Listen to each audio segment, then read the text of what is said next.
Existe um ditado popular que diz que a curiosidade matou o gato. Infelizmente, alguns anos atrás, quase foi eu que morri, quando deixei a curiosidade falar mais alto. Fui ver o que não era da minha conta e acabei vendo uma coisa que até hoje não sei o que era, pois o medo e o pavor que senti foram tão grandes que até hoje, depois de tanto tempo, ainda tenho receio de passar sozinho naquele lugar depois que escurece. Boa noite, meu nome é Cristiano Alves e hoje moro na cidade de Luiz Eduardo Magalhães. Quando era jovem, morava em um pequeno povoado que pertencia ao município Santa Rita de Cássia, aqui perto da divisa da Bahia com Piauí. Na época do ocorrido, eu tinha apenas 19 anos e gostava muito de lidar com animais, principalmente cavalos e bois. O pai da minha esposa, seu Gilson, tinha uma pequena fazenda a 3 quilômetros do povoado, onde ele criava algumas cabeças de gado e fazia suas plantações. Em sua própria propriedade havia um riacho que abastecia uma lagoa, e ele usava a água para irrigação, conseguindo produzir o ano todo. No dia 25 de agosto de 2007, em um sábado à tarde, fui para a casa do meu sogro. Quando já estava escurecendo, ele, que estava no curral, chegou em casa dizendo: Cristiano, vamos lá no curral, eu preciso de sua ajuda, pois tem uma vaca tentando parir há algum tempo e eu acho que o bezerro está atravessado. Depois de ouvir o que ele disse, automaticamente me prontifiquei a ajudar, pois não havia veterinário perto naquela época. Eu, o Juan e o senhor Gilson ficamos lidando com a situação da vaca por muito tempo. E quanto mais demorava o bezerro a nascer, percebi que seu Gilson ficava agoniado.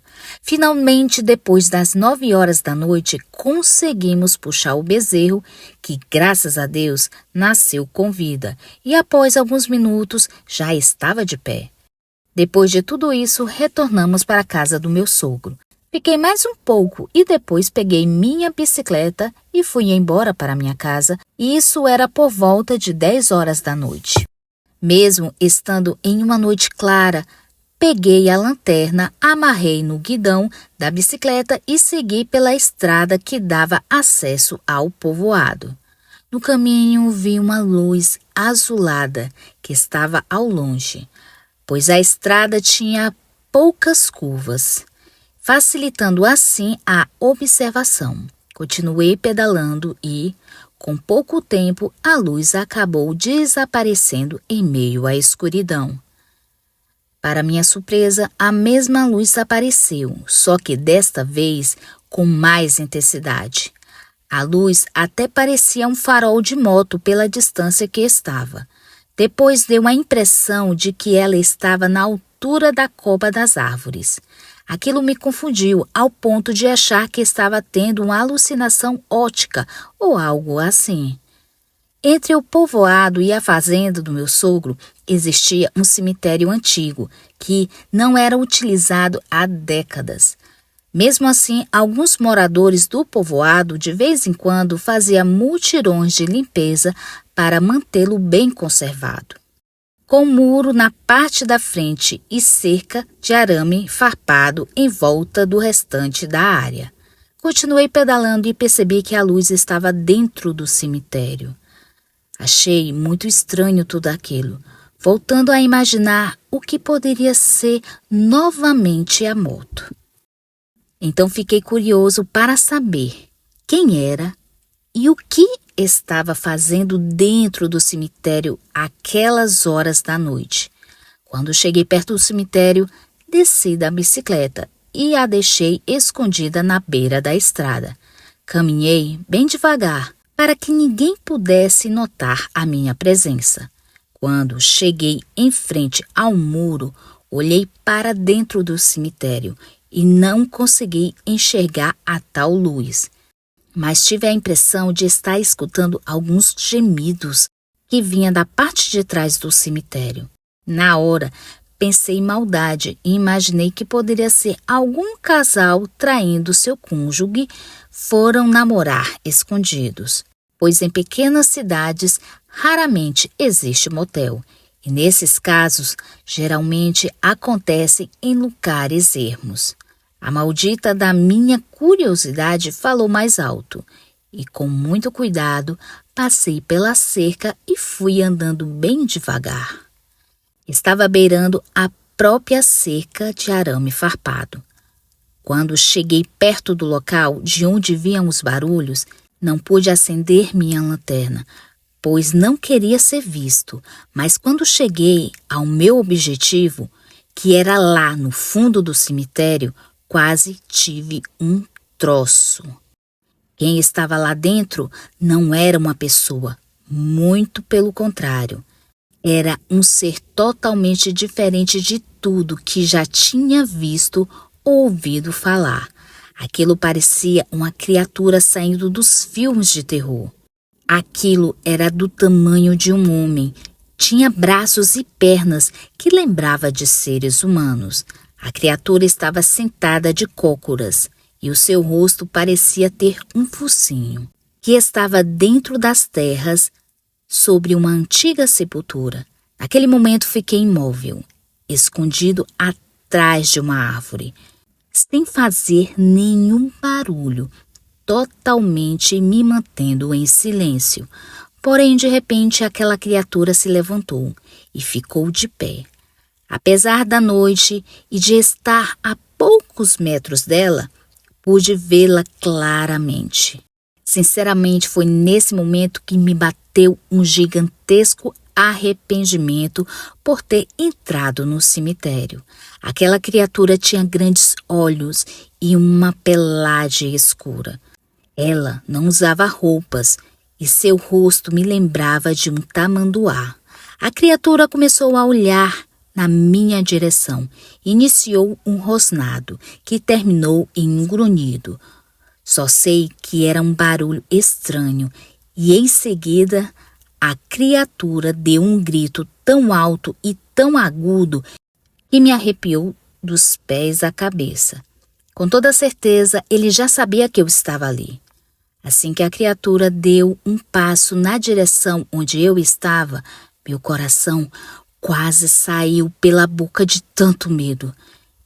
Em desespero, corri como nunca, atravessando a cerca de qualquer jeito, que resultou em vários arranhões e até deixei um pedaço da minha camisa para trás. Sem olhar para trás, depois de 50 metros, cheguei na estrada e percebi que a criatura não tinha vindo atrás de mim. Fui até onde estava minha bicicleta, mas, em vez de ir para casa, voltei para a casa do meu sogro, gritando desde a portaria. Chegando lá, apavorado e quase sem fôlego, Dona Zenaide, minha sogra, e Camila, minha namorada, que hoje se tornou minha esposa, se assustaram ao me verem naquela situação. Percebendo que eu não conseguia falar, Dona Zenaide foi fazer um chá enquanto eu tentava me acalmar. Minutos depois, já mais calmo, consegui relatar o que tinha visto no cemitério para eles. Seu Gilson ficou sem querer acreditar, então decidiu que iríamos lá ver o que era aquilo. Apesar de relutante, meu sogro pegou um revólver 38, ligou o carro e disse: "Vamos lá? Quero ver quem vai mexer com a gente." Eu e meu cunhado Juan partimos com ele para ver se a criatura ainda estava lá. Quando estávamos passando em frente ao cemitério, vi a mesma luz na direção que antes. Mostrei para eles. Meu sogro era teimoso e decidiu ir até lá e conferir de perto. Ele parou o carro em frente ao cemitério, mas não avistamos mais aquela luz. Lá dentro me disse: "Rapaz, deixa de ser frouxo. Como é que um sujeito desse quer casar com a minha filha?" Após ouvir aquelas palavras, meu sangue ferveu. E eu desejei do fundo do meu coração que aquela criatura aparecesse novamente para ele ver que eu não estava mentindo. Ficamos uns 5 minutos dentro do carro, mas não ouvi nenhum barulho e nem vimos nenhuma luz. Como já estávamos na metade da estrada, ele me levou logo até o povoado para que no outro dia eu pudesse pegar a minha bicicleta na fazenda. No dia seguinte acordei cedo e fui buscar a minha bicicleta na casa da minha namorada. Chegando lá soube das novidades. Meu cunhado disse que, quando estava voltando para a fazenda, viram uma criatura semelhante à que eu havia descrito em frente ao cemitério. Assim que meu sogro viu aquilo, acelerou o carro e começou a rezar desesperadamente. Perceberam que havia uma luz azulada de formato esférico seguindo o carro deles, até desaparecer na portaria da fazenda. Até hoje não sei que criatura era aquela no cemitério. Se era assombração ou algum ser de outro planeta. Mas acredito que aquela luz azulada tem algo a ver com aquele ser. Depois de tudo o que aconteceu, fiquei com receio danado daquela estrada à noite. E até hoje meu sogro continua morando na mesma fazenda. Aquela foi a única vez em que vi a criatura de fato apareceu para a gente. Meses e anos se passaram após o ocorrido e cada dia mais pessoas afirmam de ter visto a mesma luz azulada circulando a estrada.